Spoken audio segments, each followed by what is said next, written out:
Hey, bienvenue dans ton Yann et Frank. Aujourd'hui, on reçoit Gabriel Giguère de l'IADM, le méchant Institut libertarien du Québec. On parle de zonage agricole et de l'abordabilité du logement, une étude quand même assez intéressante qui est publiée de leur côté.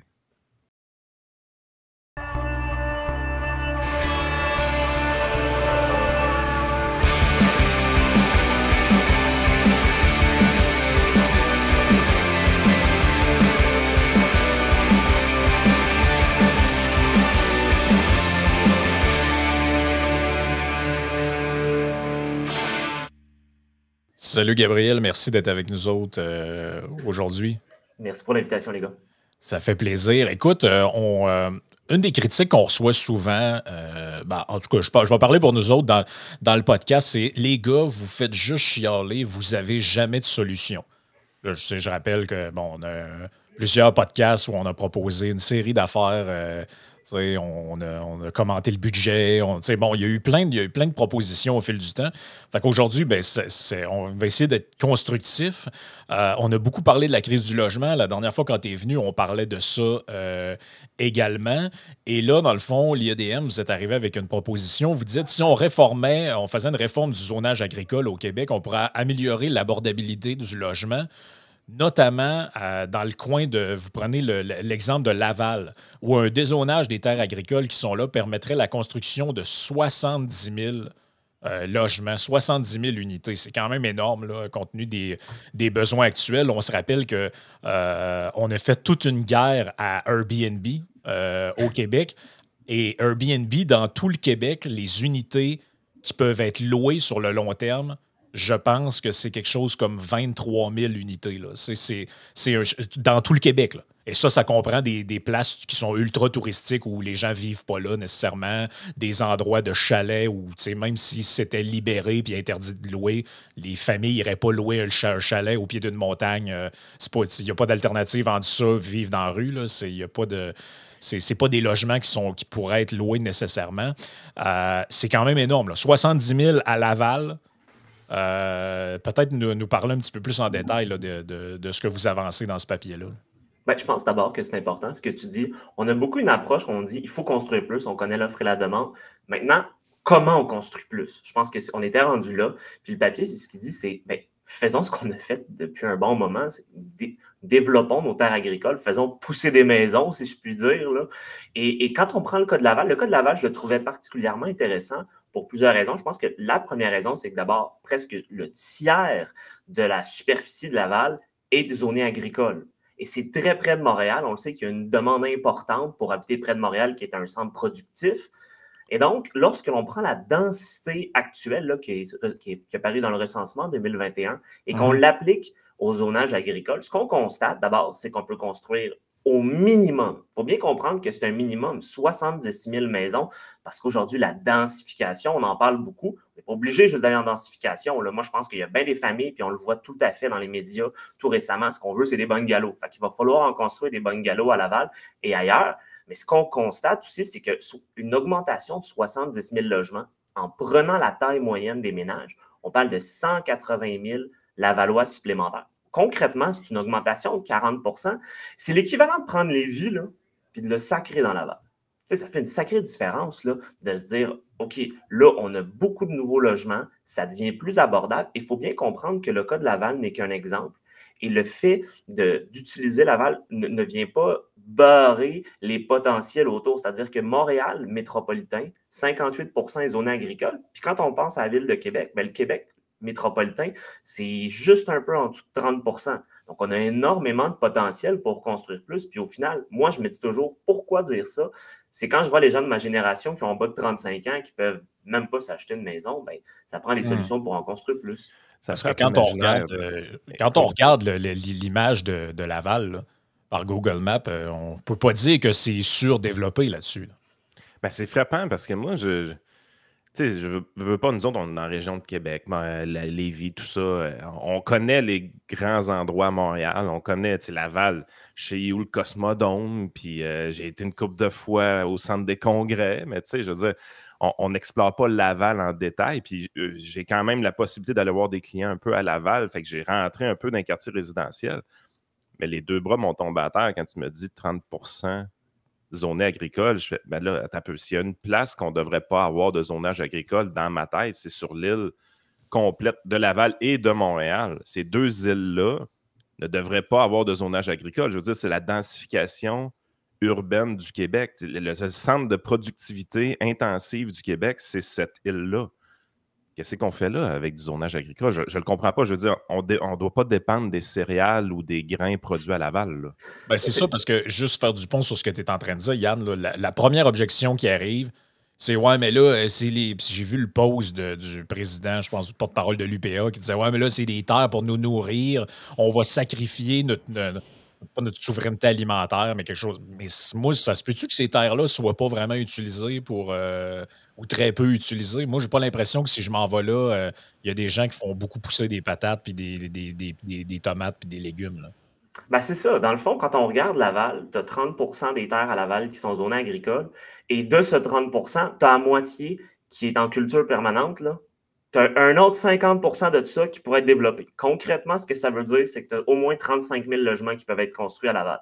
Le problème, c'est aussi une question de volonté. Il y a plusieurs problèmes, là, mais si on commence par la volonté politique des municipales, vous le savez, là, le mouvement actuel au municipal, le maire Boyer, qui est le maire de Laval, nous dit on veut protéger davantage de terres. Tu te dis un instant, l'urgence est à la protection de l'abordabilité du logement.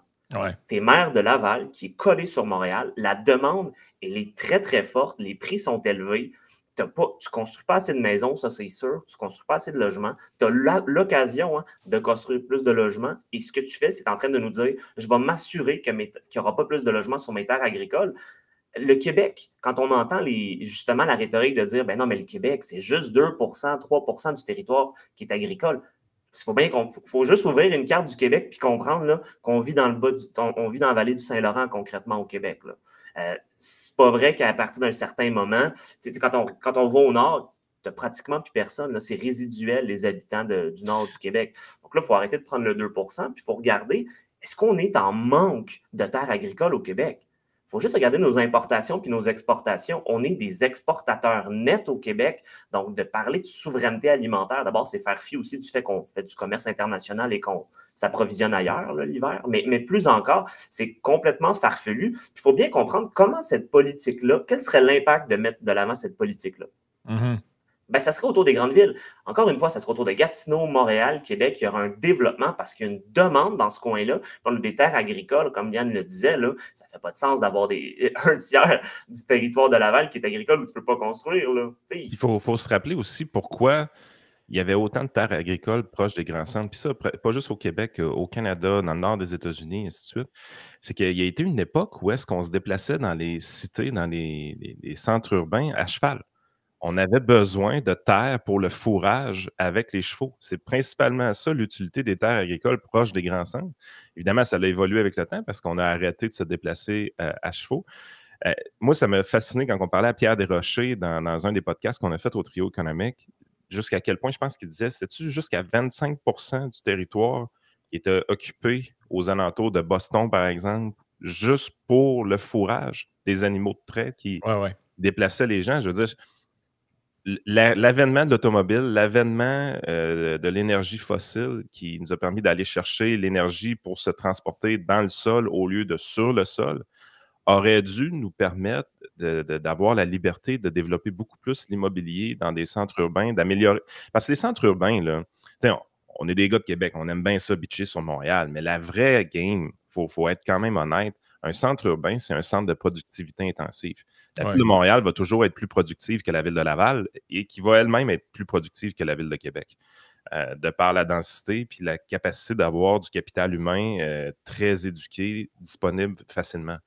Donc, ces centres urbains-là, si on est honnête, on veut vraiment qu'ils se développent et qu'ils améliorent leur productivité. Mais pour ça, ça prend des gens qui ne passent pas 2 heures dans leur voiture pour se déplacer au travail. À un moment donné, la productivité est directement liée au transport de ces travailleurs-là, de ce capital humain-là, veut pas. Oui. C'est qu'aujourd'hui, en plus de tout l'aspect économique que tu as bien expliqué, il y a la question du logement. C'est que ce n'est pas juste les terres agricoles. C'est pourquoi on propose ça? Ben parce que la SCHL est claire. Il nous manque énormément de logements. Oui. Quand on regarde en 7 ans, puis on le sait très bien que le gouvernement ne sera pas capable, mais il faut quand même tendre vers l'objectif, même si on n'arrive pas à l'objectif, c'est-à-dire de construire 1,2 million de logements en 8 ans. On le sait qu'on n'est pas là du tout. En ce moment, on a le rythme de construire 1/3 de l'objectif au Québec. C'est la même chose au Canada à toute fin pratique, là. Mais c'est gravissime parce que ce que ça nous dit, c'est qu'en ce moment, les 35 ans et moins, ma génération, je le vois de toute façon avec mes amis, là, écoutez, là, rares sont ceux qui peuvent se payer une maison. Puis ce qui arrive, c'est que tu as le budget d'une maison de 2019 pour t'acheter un petit condo de 2024. Là, tu te dis, il y a peut-être un problème ici, puis on voit la demande qui augmente et l'offre qui stagne. On se dit, il faut offrir davantage. On en a parlé quand même souvent avec la question de la réglementation, mais il faut vraiment revenir à la base où quand on voit le prix des logements augmenter, l'offre stagner, ça prend des politiques publiques qui permettent de l'augmenter et celle-ci de construire sur les terres agricoles, bien, c'en est une mesure concrète qui va, ça fait partie d'un bouquet de mesures. Il y a une déréglementation qui doit se faire beaucoup plus largement, une bureaucratie qui doit être plus efficace, mais elle va contribuer à l'augmentation de l'offre de mise en chantier. Le problème, c'est que quand on en discute dans les médias, ce qu'on nous dit, c'est ouf, l'IEDM lance un pavé dans la mort. Mais comment c'est fait les développements des dernières années, des dernières décennies? Quand on regarde Laval, on a construit sur des terres agricoles, il y a eu du dézonage. Aujourd'hui, la commission, la CPTAQ, pour y aller rapidement, la commission qui s'occupe du dézonage et de la protection du territoire agricole, va rezoner. Dans les 3 dernières années, on voit qu'il rezone 95 % de la superficie demandée, mais va dézoner 37 % de la superficie demandée. Vous voyez? Donc, au final, on zone plus qu'on dézone dans les dernières années, puis on n'y arrivera pas à construire plus. L'autre affaire là-dedans, là, c'est que ça fait penser un peu à l'exemple de Toronto puis de ce qu'on appelle la Green Belt. C'est que quand tu mets un mur, qui soit physique ou métaphorique, là, dans le sens que c'est du zonage, une forme de mur, finalement. Mais quand tu regardes à Laval, toute la section qui est zonée agricole, là, ben, l'autre bord du mur, là, ben, c'est développé Terrebonne, c'est développé Blainville d'une certaine manière. Là, ça pousse par en haut. Là. Donc, moi, le bout que j'ai de la misère à suivre ces gens-là, dans leur. Je comprends là, tous leurs fantasmes là, agricoles puis tout ça. Là, je comprends. Il n'y a personne qui veut. Je vais mettre à l'écran ce que tu illustres là. On le voit, c'est assez clair dans ma tête. On le voit, là. C'est même visible. Là. Donc, vous voyez toute la zone à l'écran. Je ne sais pas si tu es capable, Yann, avec ta souris. Oui, c'est ça. On le voit. C'est toute une zone agricole là. Puis juste l'autre bord, tu vois la route qui traverse. Ben, l'autre bord, c'est Terrebonne. Donc, ça redevient urbain. Fait que ça redevient urbain. Donc, moi, mon point, c'est que l'étalement urbain et sur lequel ils prétendent lutter, là, contre lequel ils prétendent lutter, en réalité, elle est accélérée par la protection de ce type de territoire-là dans des zones à fort achalandage. Et c'est pour ça qu'à Toronto, tu as vu des places justement comme Guelph exploser, comme toutes ces villes-là qui sont à l'autre bord de la Green Belt. Et à Québec, je suis obligé de dire que c'est pas le même ampleur, mais on a eu exactement le même débat avec, il y a quelques années, les terres des Sœurs de la Charité. Mais regardez ici, là, Charlemagne et Repentigny. C'est gigantesque, la zone urbaine de Charlemagne et Repentigny. Mais je veux dire, sur Laval, on pourrait avoir l'équivalent de Charlemagne et Repentigny, mais à côté de Montréal, sur Laval, carrément. Ce serait bien mieux pour les travailleurs, il me semble. Ça serait bien mieux. Puis ça, là, vous avez pris des cas qui sont autour de la couronne. On ne parle même pas là, de Saint-Lin, Saint-Germain, des villes qui sont beaucoup plus loin. Puis tu te dis, attends un peu, Sainte-Anne-des-Plaines, ça ne fait aucun sens de se reculer à ce point-là quand tu as de la terre aussi disponible. Terrebonne, ça a augmenté la population. Il y a beaucoup d'appétit. On est proche de Montréal, tu es proche de Laval.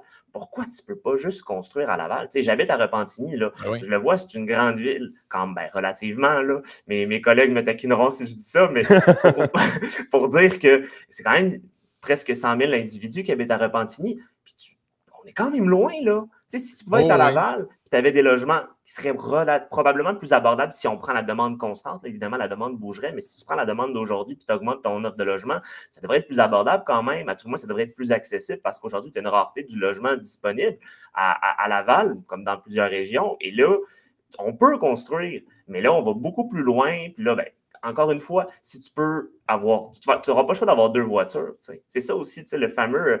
on ne peut pas dire au monde d'avoir 1 voiture, 2 voitures, 3 voitures, mais si tu veux économiser de l'argent, ben, ça peut être intéressant d'habiter plus bas. Il y a des calculs à faire aussi pour le ménage. Oui.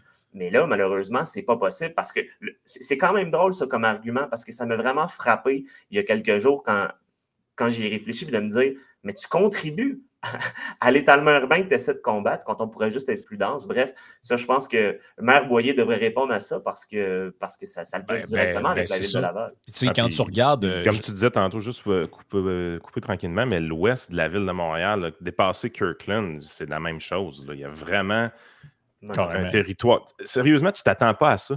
Tu dis, c'est tellement urbain, c'est tellement dense, puis soudainement, pouf, une zone agricole, mais tu dis, pourquoi on envoie le monde à Repentigny, tandis qu'on pourrait les mettre carrément là? Ben oui. Puis tu sais qu'à Québec, on a eu ce débat-là il y a plusieurs années parce qu'il y avait un projet. Vous voyez à l'écran cette bande de terre immense ici. Là.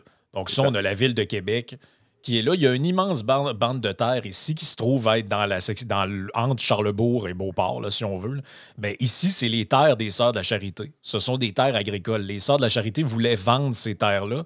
Il y avait des projets immobiliers pour construire des dizaines de milliers de maisons, /unités, tout ça.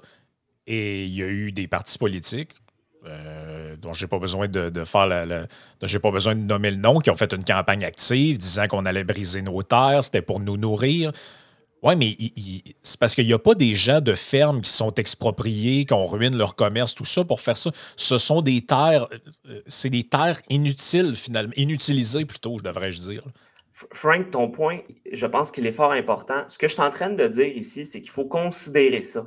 Mais au final, la décision, elle est dans les mains de l'agriculteur. La personne qui possède la terre, il n'y a personne qui va aller y prendre le bras et le mettre dans son dos, puis tu vas me vendre ma terre, mon homme. Il n'y a personne qui va faire ça. On ne parle pas d'expropriation. Ben, on ne parle pas d'expropriation. Ce qu'on dit, c'est aujourd'hui, les terres agricoles, ils valent vraiment moins à cause du zonage. Tu es en train de dire la seule chose que tu peux faire, c'est faire pousser des carottes, du maïs. Tu ne peux pas faire pousser une maison ici, ça c'est sûr. Non, donc, ça va faire en sorte que la demande est bien moindre. Si tu dézones, et tu permets toujours à l'agriculteur de dire si tu veux conserver ta terre, si tu veux la vendre à un agriculteur, si tu veux continuer tes activités ou si tu veux la vendre à un promoteur qui va construire des logements parce qu'on a besoin de logements au Québec, tu peux le faire. Et ça me fait sourire parce que j'ai eu un peu de pushback pour utiliser un anglicisme à la commission Normando-Ferrandaise et quand on a reçu un appel d'un auditeur, un agriculteur qui nous disait hey, moi, si je peux vendre ma terre, je la vends demain, je la vois 60 fois le prix, puis Colin, je peux être à la retraite. Il y a des agriculteurs qui vont vouloir faire ça, puis c'est une bonne chose parce que lui, en cherchant son intérêt de faire son argent, ben nous, on a plus de logements, puis ça vient calmer l'inabordabilité du logement. Tout le monde gagne à permettre aux agriculteurs d'avoir la décision. Puis maintenant, il faut comprendre un peu de recul. Je vais vous mettre la même carte que tout à l'heure à l'écran, mais avec plus de recul.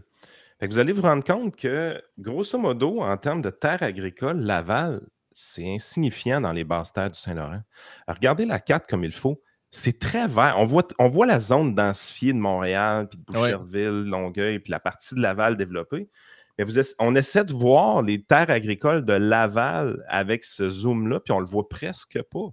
Parce qu'il y a tellement de terres agricoles autour, c'est l'enfer. Là. Non, les tablettes d'épicerie ne seront pas vides demain matin. Là. On en a des terres agricoles dans les basses terres du Saint-Laurent. Ils sont harnachés. On fait la job avec ça.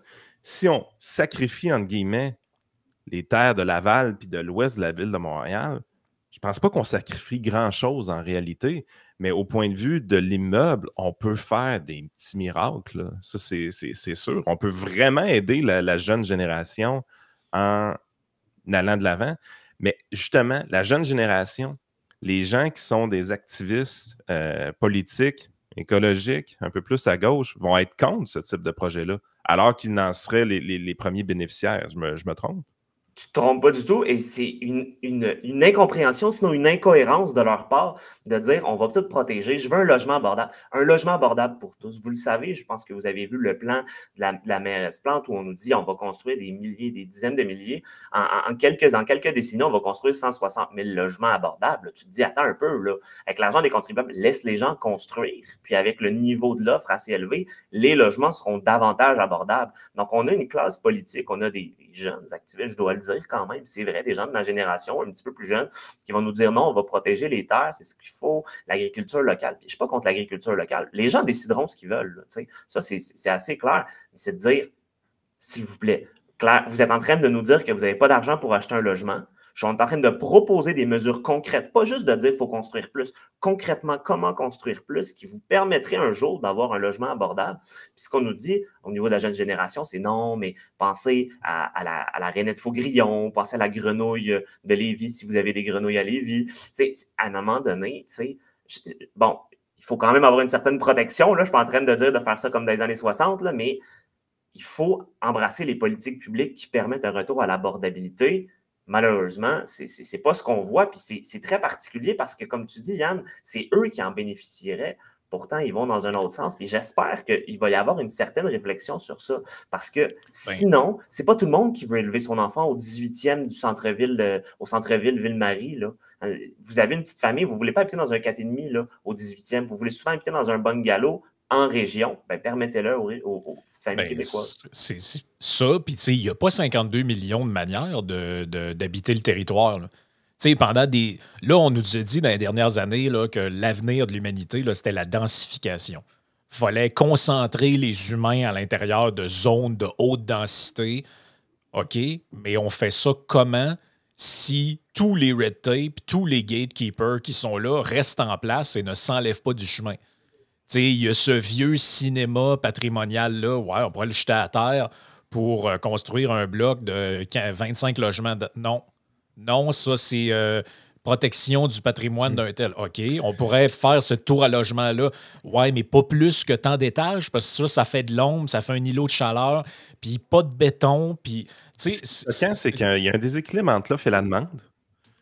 Et toutes les mesures qui ont été mises de l'avant récemment vont dans deux directions.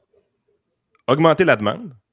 Je tiens pour acquis le passage à 30 ans sous les hypothèques, par exemple, l'arrivée du CELIAP, toutes sortes de programmes de financement pour les premiers acheteurs qui ont été implantés dans les années 2015 à 2020. Donc, on a plusieurs programmes qui stimulent la demande et on a plusieurs programmes également qui nuisent à l'offre. On a juste à penser au 20-20-20 à Montréal, qui est une catastrophe. Mais là, tu es là, tu te dis, attends un peu.